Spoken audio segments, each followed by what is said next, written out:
요번 주 수요일과 금요일 설교를 준비하게 된 가장 큰 이유는 사실은 수능 때문이었어요. 수능을 앞두고 이 12월, 11월 부모님들이 어떤 마음일까? 또 모든 부모가 자기의 자녀들을 어떤 마음을 가지며 살아가고 있고 또 어떤 기도를 드려야 하는지에 대해서 고민을 하며 본문을 정하게 되었습니다. 딱히 내가 결혼하지 않고 아이가 아직 없다라고 생각하는 분은 자기가 여태까지 아이를 잉태하듯이 품었던 것들, 하지만 이루지 못했던 어떤 일들을 생각하셔도 좋을 것 같아요. 최선을 다했지만 왜 내 일은 이렇게 안 되는 걸까? 최선을 다했지만 내 관계는 왜 이렇게 꼬여가는 걸까? 최선을 다했지만 내 사랑은 왜 찾을 수 없는 걸까? 아직 아이를 갖지 않은 분들은 이런 포커스로 이 말씀을 보셔도 크게 도움이 될 것 같습니다. 오늘 본문을 보면요. 시작부터 딱 "아직 말씀하실 때에" 라는 구절로 시작을 하는 거예요. 미치고 환장할 노릇이죠. 이 야이로가 지금 어떤 사람입니까? 예수님께서 거라사에서 배를 타고 건너올 때까지 아주 그냥 기다리고 있던 사람이에요. 예수님이 어느 지점으로 올지 어떻게 알 수 있겠습니까? 거기서 그냥 쭉 갈 수도 있고 다시 돌아올 수도 있고 꼭 여기가 아니라 다른 항구로 갈 수도 있는 거예요. 그런데도 불구하고 내 아이가 아프고 내가 비록 회당장으로서, 당시 회당장은 목사랑 비슷하다고 보시면 될 것 같아요.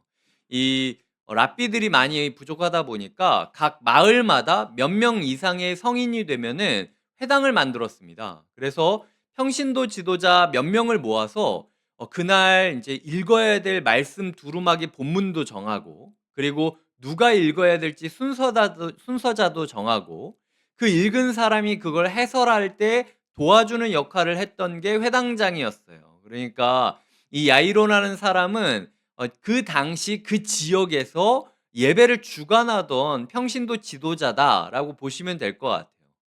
예수 그리스도를 향하여 내가 나갔다는 것만으로 내 평생 동안 이뤘던 내 명예를 실추당할 수 있고, 내 직장에서 쫓겨나갈 수도 있고, 내 생명이 위협받을 수도 있는 상황이었습니다. 많은 사람들이 이 야이로라는 사람을 걱정해 주는 걸로 봐서 이 사람은 정말로 진실되게 그리고 최선을 다하여 사역에 임했다라는 사실을 알 수 있어요. 근데 그 마음 가운데 조바심이 있었다라는 거죠. 나는 지금 빨리 내 아이한테로 예수를 데려가야 되는데 아직도 말씀하고 있는 거예요. 내 아이한테 말하는 게 아니라 아직도 저기서 계속 말하고 있는 중인 거죠. 그 조급함이 느껴지는 본문이 오늘 본문의 시작이라는 것이죠. 우리는 아무리 사랑해도 생명을 줄 수 없는 절망선 앞에 서게 됩니다. 모든 아이를 키우는 부모들은 어느 한순간은 내가 모든 것을 이 아이를 위해 줄 수 있다라고 생각을 하지만 사실은 생명을 줄 수는 없는 거예요. 얘가 조금만 열이 올라도 내가 아무것도 할 수 없고 그저 약을 투약하고 잠을 자지 못하고 옆에서 지켜보는 일밖에는 할 수 없는 무력한 존재다라는 것. 그게 모든 부모가 느낄 수밖에 없다라는 거죠. 모든 수험생 아니면 모든 청년들이 경험하는 괴리감도 그런 걸 겁니다. 최선을 다해 노력했지만 회사가, 직장이 아니면은 사람들이 나에게 뭐라고 하는지를 처분을 기다리는 수밖에 없는 절망선 앞에 설 수도 있다라는 거죠. 그런 우리는 항상 조급함을 갖게 되는데 오늘 야이로가 그 조급함 가운데 있다라는 거죠. 흔히 이 조급함은 원망으로 이어지게 됩니다. 근데 하나님께서는 야이로의 조급함이 원망으로 이어지기 전에 멈추게 하고 계세요. 우리의 신앙생활이 조급함을 갖고 있지 않나? 내 아이가 왜 이리 바뀌지 않는 걸까? 내 인생은 왜 이렇게 변하지 않는 건가? 조급함을 가지고 있다면 이 시간 선택을 해야 됩니다. 사람들의 이야기를 들으며 살아갈 것인지, 예수님의 이야기를 들으며 살아가실 것인지를 선택하셔야 돼요. 먼저 사람들이 오늘 본문에서 했던 이야기가 세 가지가 있습니다. 첫 번째로는 49절에 선생님을 더 괴롭게 하지 말라. 포기해라. 라는 얘기죠. 두 번째, 52절에 울며 통곡하매 모두 슬프다고 이야기를 했죠. 그러니까 너의 슬픔이 나도 너무 슬프다. 그러면서 울어주는 모든 사람들이 있었다라는 겁니다. 세 번째로는 53절에 비웃더라. 야, 이제 안 돼. 끝내. 뭐 하는 거야? 질척대지 마. 이런 식으로 이야기하는 사람들이 있다라는 거죠. 네가 노력이 부족했던 거고 더 이상 안 되는 거고 이거는 죽었다 깨어나도 안 돼라는 식의 이야기들을 사람의 공동체는 그렇게 얘기한다는 거예요. 그러니까 너무 우리가 사람에게 기대지 말아야 됩니다. 사람이 해줄 수 있는 얘기는요, 요 세 가지밖에 없다라는 거예요. 아, 너무 애석하지만 포기해라. 아니면은 그냥 내가 옆에서 울 수밖에 없어. 너무 미안해. 그게 아니면은 야, 너 뭐 하는 거야? 좀 작작 좀 해. 이런 식으로 비웃는 거 세 개밖에 없다라는 거죠. 언제까지 우리가 사람 의지하고 사람 말 따라가면서 신앙생활 하겠습니까? 다락방에 가서 한두 번 위로받는 거 괜찮습니다. 근데 평생 동안 우리가 위로만 받고 살 수는 없다라는 거예요. 그냥 위로받고 위로받고 위로받다 보면 나는 한없이 위로를 받아야만 될 것 같지만 주는 입장에서는 '아, 이거 언제까지 위로해야지? 언제까지 위로해야 되지?' 그러다 보면 진실된 위로가 아니라 가식된 이야기만, 껍데기뿐인 위로만 전하게 되고 거기에 내가 또 상처 입게 돼서 '이것 봐. 교회 사랑이 넘치다고 했는데 결국 나를 이해하지 못하잖아.'라고 화가 날 수밖에 없고 원망하게 되는 게 사람을 의지하는 신앙생활이라는 거죠. 결국은 모든 교회의 중심은 하나님의 말씀, 예수님의 말씀을 듣게 만들도록 시선을 바꿔주는 수밖에 없어요.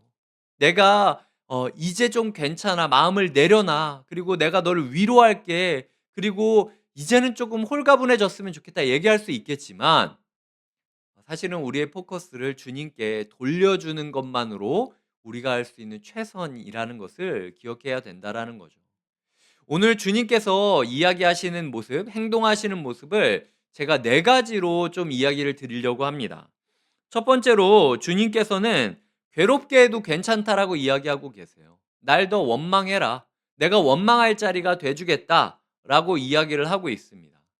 사람들은요, 예수 좀 그만 괴롭혀라. 가뜩이나 많은 사람들이 예수 괴롭히고 있지 않냐. 네 아이 끝났어. 이 문제는 그냥 여기서 끝내자. 이렇게 얘기를 하지만 예수님께서는 그 말을 듣고 이야기하십니다. 끝내지 마. 너 나 더 괴롭혀도 돼. 너 나한테 아이 죽었지만 그래도 이대로 끝낼 거냐고 소리 질러도 되고 내가 너 아이 구해주겠다라고 약속할 테니까 나중에 진짜 일이 잘못되더라도 나 원망하면 되잖아. 그러니까 일단 나랑 같이 가보자. 라고 이야기하는 거죠. 주님께서는 오늘 이 자리에 계신 모든 성도님들에게 말씀하고 계십니다. 너희 나 더 괴롭혀도 돼.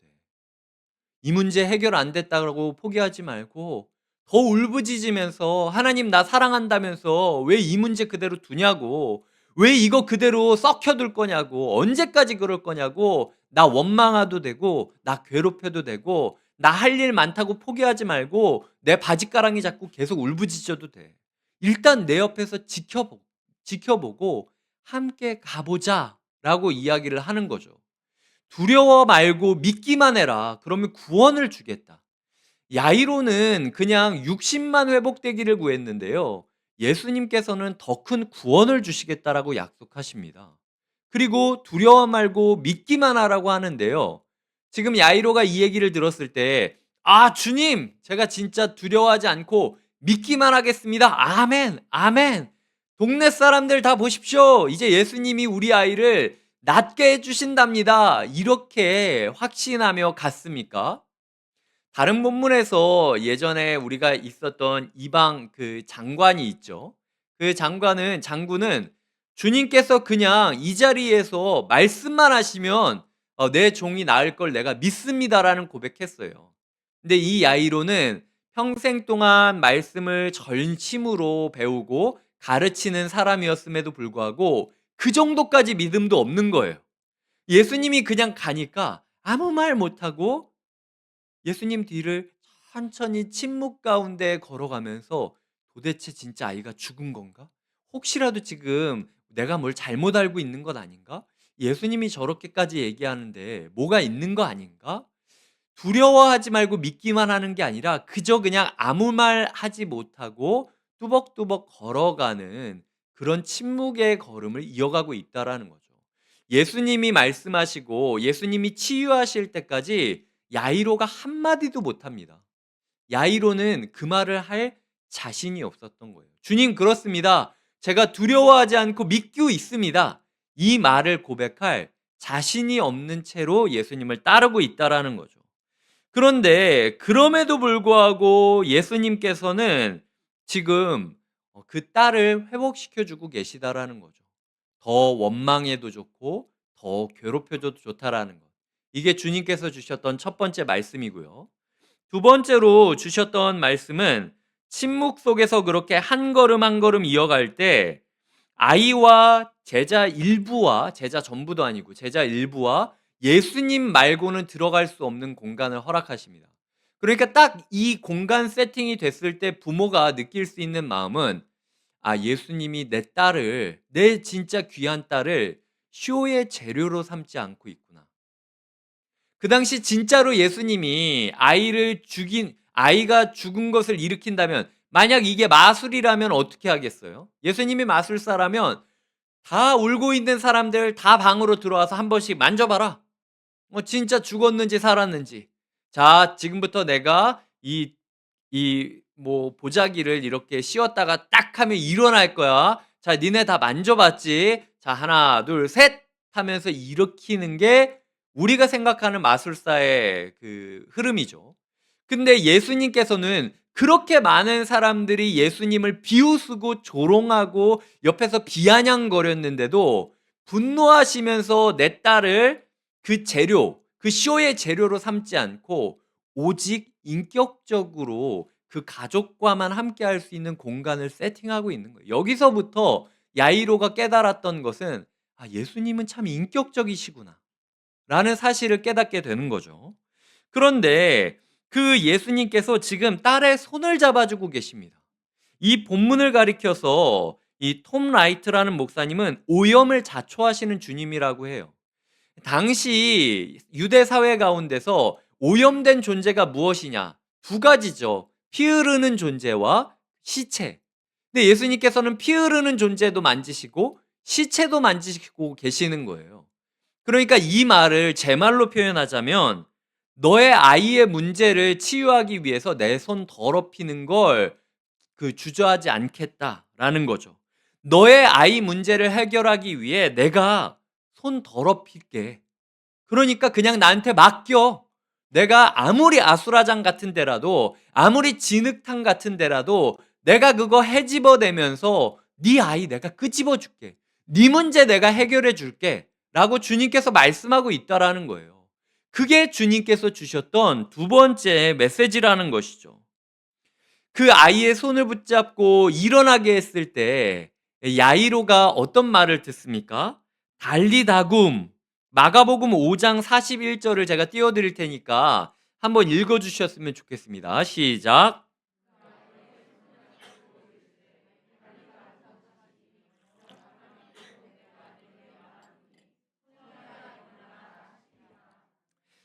자, 이게 달리다굼이라고 이야기하는 게 아람어입니다. 우리가 이 달리다굼이라는 말을 들으면 굉장히 주술적인 말 같잖아요. 그러니까 마치 이제 목사들이 안수기도 할 때 달리다굼 압살람 알레이쿰 약간 이게 이런 식으로 약간 발음을 약간 꺾으면 뭔가 되게 신비해 보이지 않습니까? 그러니까 우리가 흔히 이 한글로 달리다굼이라는 말을 들을 때는 예수님이 뭔가 마법 주문을 외우는 것 같아 라고 생각할 수 있겠지만요.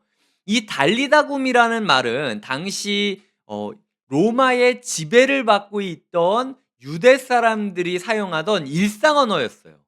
그러니까 학술 용어도 아니고 전문 용어도 아니고 그냥 어린 아이들한테 부모가 이야기하는 그냥 용어, 그 일상 언어를 이야기했다라는 게 이 달리다굼이라는 말의 핵심입니다. 이 달리다굼이 어떤 뜻이냐면요. 12살 어린이 입장에서는 이 말이 이렇게 들릴 거예요. 어린 양아, 일어나라. 이게 이 달리다굼이라는 말의 직역입니다. 이 아이 수준에 맞는 말씀인 거죠. 이 팀 켈러 목사님 같은 경우는 요걸 요렇게 얘기해요. 부모가 아침이 밝은 그 때가 되었는데 아이가 아직도 유치원에 안 가고 누워 자고 있는 거예요. 그래서 그 아이한테 "얘 이제 일어나. 아침 됐어. 밥 먹고 유치원 가야지."라고 그냥 아빠 엄마가 평생 동안 아이를 깨울 때마다 불렀던 그 말, 부모가 아이에게 하는 그 인격적인 말을 예수님이 던지고 있는 거죠. 그러니까 3 번이나, 지금 벌써 3 중이나 내 아이를 쇼의 재료로 삼지 않을 뿐만 아니라, 그리고 내 아이의 손을 잡아 주시고 손 더럽히는 걸 자처하시는 주님께서 이제는 평생 동안 내가 아이를 깨울 때마다 외쳤던 달리다금 "얘야 일어나야지. 어유, 어유 내 새끼 일어나야지." 이렇게 이야기하는 그 인격적인 말로 내 아이를 깨우고 있는 모습을 보여주고 있다라는 거죠. 아비의 부성이 어떻습니까? 야이로는 그 새벽에 예수님이 오는 그 자리를 차지하기 위해서 자기 신분도 내던지고 직장도 내던진 채로 모든 거를 걸고 사람들을 해치면서 그 자리에 섰을 거예요. 예수님의 배가 이쪽으로 이쪽으로 오네 오네 그러면 저쪽으로 막 가면서 수많은 병자들이 다 그걸 해쳤을 거 아니에요. 근데 야이로가 그 아수라장을 해칠 정도로 열심이었어요. 예수님이 도착하자마자 예수님한테 "제발 내 딸 좀 살려주십시오."라고 이야기할 정도로 예수님의 시선을 끌 정도로 최선을 다했어요. 하지만 그렇게 애를 쓰고 최선을 다했던 야이로의 부성은 죽음을 넘어설 수 없습니다. 근데 예수님의 부성은 죽음 너머까지 손을 뻗어서 잡아줄 수 있다라는 걸 야이로는 그때 보았던 거예요. '아, 나는 아버지로서 할 수 있는 게 죽음 이전까지밖에 없지만 예수님의 아버지 되심은 이런 거구나.' 내가 할 수 없는 걸 인정하고 이 아이의 부모가 하나님인 것을, 이 아이의 부모가 예수님인 것을 내가 의탁해야 되는 순간이 왔구나. 그것을 깨달은 때가 달리다굼 하면서 아이를 일으킨 그 순간이었다라는 거죠. 주님께서 믿음의 수술을 시작하시는 걸 보시길 바랍니다. 이 순간이 어떤 순간입니까? 말씀이 육신이 되어 아이한테 닿는 믿음의 수술인 거예요. 그러니까 이 아이에게 내가 평생 동안 말씀 시간도 하고 성경도 읽어주고 예배도 드리게 하고 그랬는데, 그게 어느 순간 그 아이의 삶의 실체가 되는 순간이 분명히 있다라는 거죠. 그때 생명이 바뀐다라는 거예요. 그때 죽음이 생명으로 전환된다라는 거죠.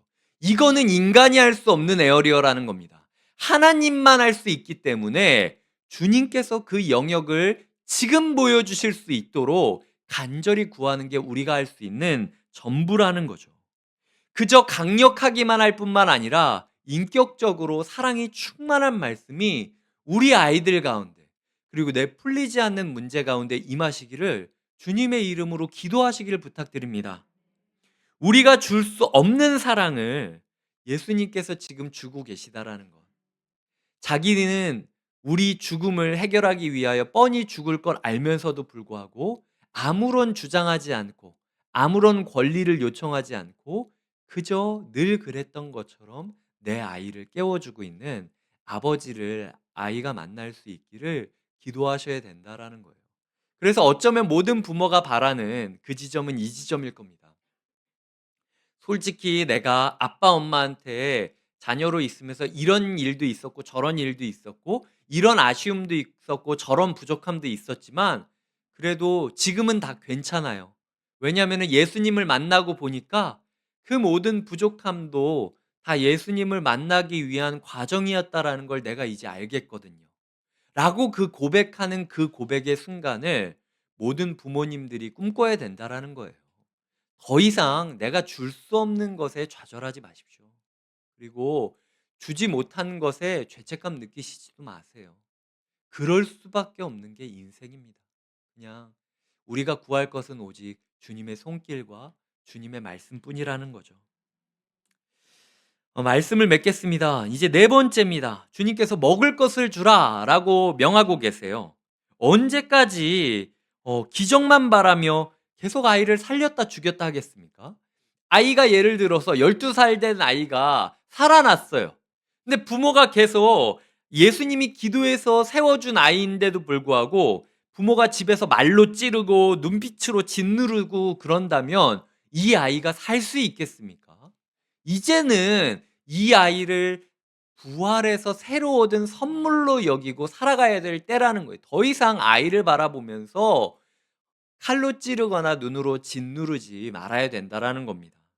먹을 것을 주라고 하시죠. 지금 이 부모가 현실 감각을 잃어버렸어요. 아이가 일어나 버리니까 내가 너무 슬퍼 가지고 아이가 살아난 건지 아니면은 내가 아이가 살아났다고 착각하는 건지 감을 잃어버린 거예요, 지금 순간. 이게 꿈인지 생신지. 그러니까 주님께서 말씀하시는 거죠. 아무 거라도 좋으니까 얘가 먹는 거를 좀 네가 봐라. 이게 입관을 하다 보면요. 항상 느끼게 되는 게 얼굴은 생전에 봤던 모습이랑 똑같아요. 오히려 혈색은 화장을 하기 때문에 더 좋아 보일 때가 있어요.